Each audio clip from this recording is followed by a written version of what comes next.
Hello and welcome to Senior Spotlights, where we provide short, concise videos on topics of interest to seniors. So glad you're here today. I'm Ed, your host. Don't forget to click on the subscribe button below to always see the latest videos. If you're watching this podcast, you're already doing something wonderful. You're learning. Today's episode is Smartphone Made Simple. Easy tips everyone over 60 should know. Now, let me say this right away.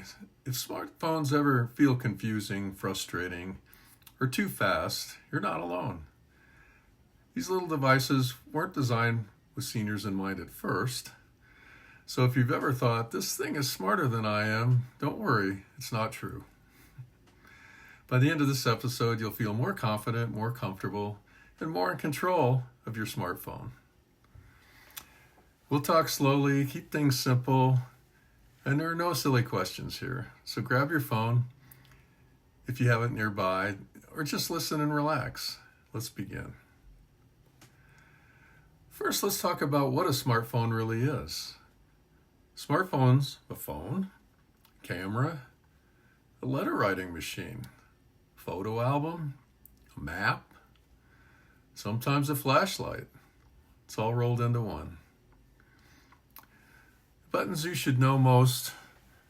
Most smartphones have three main buttons or areas. The power button, which turns the phone on and off, wakes the screen when it's dark.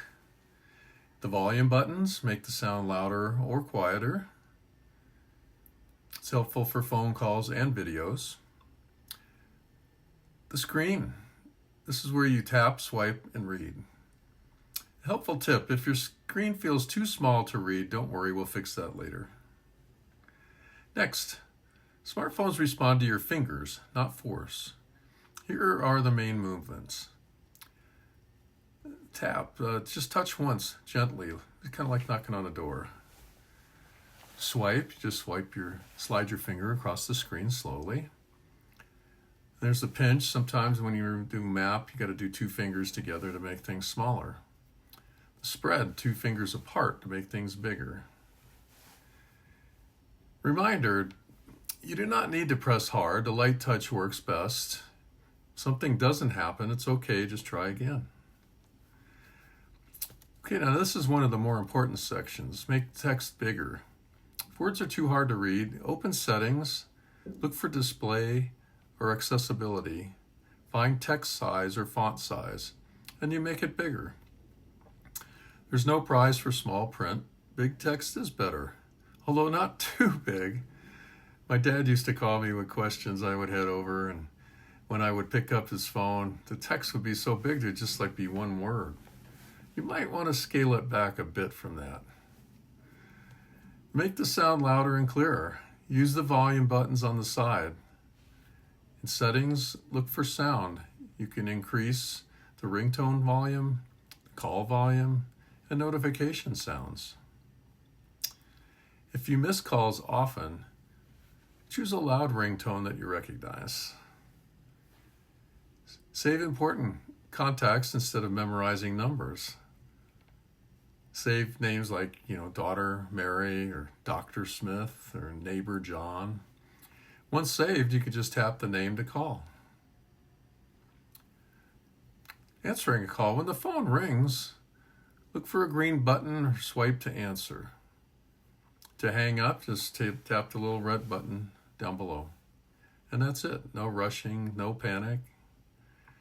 Texting is just short and written messages. How to read a text. Tap a message app, tap the person's name, and read the message. How to reply. Tap the typing box, type slowly. Don't worry about spelling. And then tap send.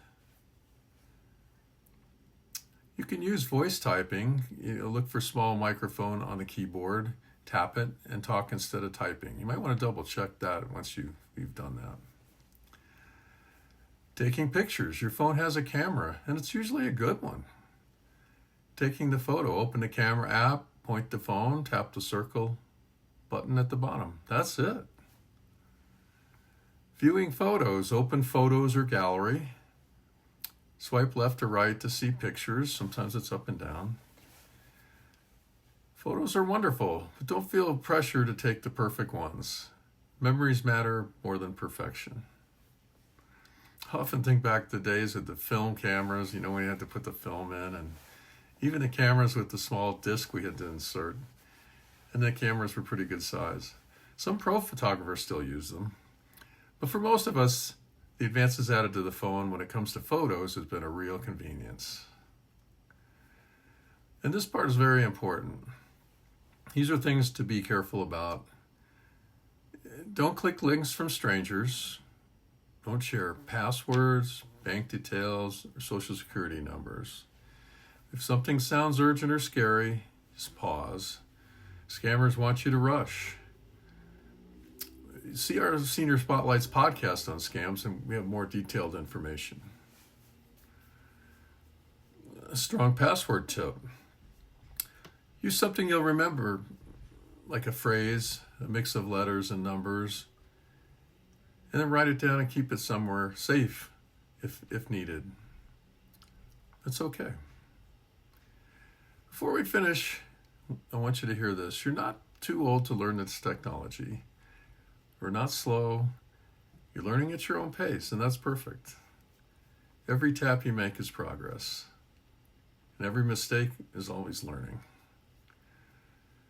Smartphones can help you stay connected, see family photos, get directions, call for help, and enjoy life a little more easily. You're doing great. Thank you for spending this time with me today on Senior Spotlights. If you enjoyed this episode, consider listening again or sharing it with a friend who could use a little help with their phone.